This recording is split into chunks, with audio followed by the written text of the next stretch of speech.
ಮಾನ್ಯ ಮುಖ್ಯಮಂತ್ರಿಗಳು ಗುಲ್ಬರ್ಗಾದಲ್ಲಿ ಕ್ಯಾಬಿನೆಟ್ ಮೀಟಿಂಗನ್ನು ಮಾಡಿದ್ದಾರೆ, ಸಚಿವ ಸಂಪುಟದ ಸಭೆಯನ್ನು ಮಾಡಿದ್ದಾರೆ. ಯಾಕೋ ಅಚಾನಕ್ಕಾಗಿ ಮುಖ್ಯಮಂತ್ರಿಗಳಿಗೆ ಗುಲ್ಬರ್ಗ ಕಲ್ಯಾಣ ಕರ್ನಾಟಕ ನೆನಪಾಗಿದೆ. ಸರ್ಕಾರ ಬಂದು 1.5 ವರ್ಷ ಕಳೆದಿದೆ. ಇಲ್ಲಿಯವರೆಗೂ ಸಹ ಮಾನ್ಯ ಮುಖ್ಯಮಂತ್ರಿಗಳಿಗೆ ರಾಜ್ಯ ಸರ್ಕಾರಕ್ಕೆ ಗುಲ್ಬರ್ಗ ಅಂತಕ್ಕಂಥ ಒಂದು ಜಿಲ್ಲೆ ಇದೆ, ಕಲ್ಯಾಣ ಕರ್ನಾಟಕ ಇದೆ ಅಂತಕ್ಕಂಥ ನೆನಪು ಕೂಡ ಅವ್ರಿಗಾಗಿಲ್ಲ.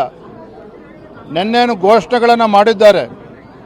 ಇವತ್ತು 5,000 ಕೋಟಿಯನ್ನು ಕೊಡ್ತೇವೆ, ಮತ್ತು ಇಲ್ಲಿ ಶಾಲಾ ಕಾಲೇಜುಗಳನ್ನು ಮಾಡ್ತೇವೆ, 1,100 ಕೋಟಿ ರೂಪಾಯಿನ ಪ್ಯಾಕೇಜನ್ನು ಕೊಡ್ತೇವೆ, ಇವೆಲ್ಲವನ್ನು ಕೂಡ ಹೇಳಿದ್ದಾರೆ. ಇದು ಯಾವುದರಲ್ಲೂ ಕೂಡ ಹೊಸದೇನಿಲ್ಲ. 1 ವರ್ಷದ ಕೆಳಗೆ ಬಂದಾಗಲೂ ಕೂಡ ಇದೇ ಮಾತುಗಳನ್ನು ಹೇಳಿದರು. ಆದರೆ ಯಾವುದೇ ಪ್ರಯೋಜನವೂ ಕೂಡ ಆಗಿಲ್ಲ. ಹಿಂದೆ ಯಡಿಯೂರಪ್ಪನವರು ಮುಖ್ಯಮಂತ್ರಿಗಳಿದ್ದಾಗ 1,500 ಕೋಟಿನ ಕೊಟ್ಟಿದ್ದರು ಹೈದರಾಬಾದ್ ಕರ್ನಾಟಕ ಕಲ್ಯಾಣ ಕರ್ನಾಟಕ ಅಭಿವೃದ್ಧಿಗೆ. ತದನಂತರದಲ್ಲಿ ಬಸವರಾಜ ಬೊಮ್ಮಾಯಿ ಬಂದ ಮೇಲೆ 3,000 ಕೋಟಿ ಮತ್ತು ಬಜೆಟಲ್ಲಿ 5,000 ಕೋಟಿನ ಘೋಷಣೆ ಮಾಡಿದ್ವಿ BJP ಸರ್ಕಾರ ಇದ್ದಾಗ. ಅದನ್ನೇ ನಿನ್ನೆ ಪುನರುಚ್ಚಾರ ಮಾಡಿದ್ದಾರೆ ಹೊರತು ಸಿದ್ದರಾಮಯ್ಯನವರು ಇನ್ಯಾವುದೇ ಹೊಸ ವಿಚಾರಗಳನ್ನು ಹೇಳಿಲ್ಲ. ಮತ್ತೊಂದು ಕಡೆ ಮುಖ್ಯಮಂತ್ರಿಗಳು ಈ ರಾಜ್ಯದ ಮುಖ್ಯಮಂತ್ರಿಗಳು ಅಥವಾ ಕೇವಲ ಮೈಸೂರು ಬೆಂಗಳೂರಿಗೆ ಮುಖ್ಯಮಂತ್ರಿಗಳು ಅನ್ನೋದನ್ನು ನಾನು ಹೇಳ್ತಾ ಇಲ್ಲ, ರಾಜ್ಯದ ಜನ ಮಾತನಾಡ್ತಾ ಇದ್ದಾರೆ. ಮುಖ್ಯಮಂತ್ರಿಗಳಾಗಲಿ ಉಪಮುಖ್ಯಮಂತ್ರಿಗಳಾಗಲಿ ರಾಜ್ಯದ ಯಾವುದೇ ಸಚಿವರು ಇವತ್ತು ಕಲ್ಯಾಣ ಕರ್ನಾಟಕದ ಭಾಗದಲ್ಲಿ ಪ್ರವಾಸ ಮಾಡ್ತಾ ಇಲ್ಲ, ಏನು ಅಭಿವೃದ್ಧಿ ಆಗಬೇಕು ಇದ್ರ ಬಗ್ಗೆ ಚಿಂತನೆ ಮಾಡ್ತಾ ಇಲ್ಲ, ಅನುದಾನವನ್ನು ಕೊಡ್ತಾ ಇಲ್ಲ.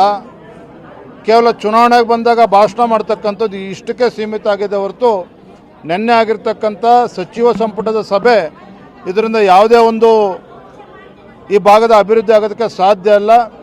ಎಲ್ಲೋ ಒಂದು ಕಡೆ ಮುಖ್ಯಮಂತ್ರಿಗಳು ತಮ್ಮ ಕುರ್ಚಿ ಅಳ್ಳಾಡ್ತಾ ಇರ್ತಕ್ಕಂಥ ಸಂದರ್ಭದಲ್ಲಿ ತಮ್ಮ ಕುರ್ಚಿಯನ್ನು ಉಳಿಸ್ಕೊಳ್ಳೋದಕ್ಕೆ ರಾಷ್ಟ್ರೀಯ ಕಾಂಗ್ರೆಸ್ ಪಕ್ಷದ ಅಧ್ಯಕ್ಷನ ಓಲೈಸೋದಕ್ಕೆ ಮಾಡಿರ್ತಕ್ಕಂಥದ್ದು ನಾಟಕ ಅನ್ನೋದು ನನ್ನ ಭಾವನೆ. DK ಶಿವಕುಮಾರ್ ಅವರಿಗೆ, RV ದೇಶಪಾಂಡೆ ಅವರಿಗೆ, ಯಾರ್ಯಾರು ನಾನು ಮುಖ್ಯಮಂತ್ರಿ ಆಕಾಂಕ್ಷಿ, ನಾನು ಸೀನಿಯರ್ ಇದ್ದೇನೆ, ಜೂನಿಯರ್ ಇದ್ದೇನೆ ಅಂತೇಳಿ ಹೇಳಿಕೆಗಳನ್ನು ಕೊಡ್ತಾ ಇದ್ದಾರೆ. ಅವ್ರಿಗೆ ತಾವು ಈ ಪ್ರಶ್ನೆನ ಕೇಳಬೇಕು. ಯಾರು ಹೇಳಿರ್ತಕ್ಕಂಥದ್ದು? ಅವ್ರು ಹೇಳಿರೋದು ಯಾರಿಗೂ ಹೇಳಕ್ ಹೋಗ್ಬೇಡಿ. DK ಶಿವಕುಮಾರ್ ಅವ್ರ ಬಗ್ಗೆ ಹೇಳಿರೋದು ಎಲ್ಲೂ ಮಾತಾಡಕ್ ಹೋಗ್ಬೇಡಿ. ಹೇಳೋಣ.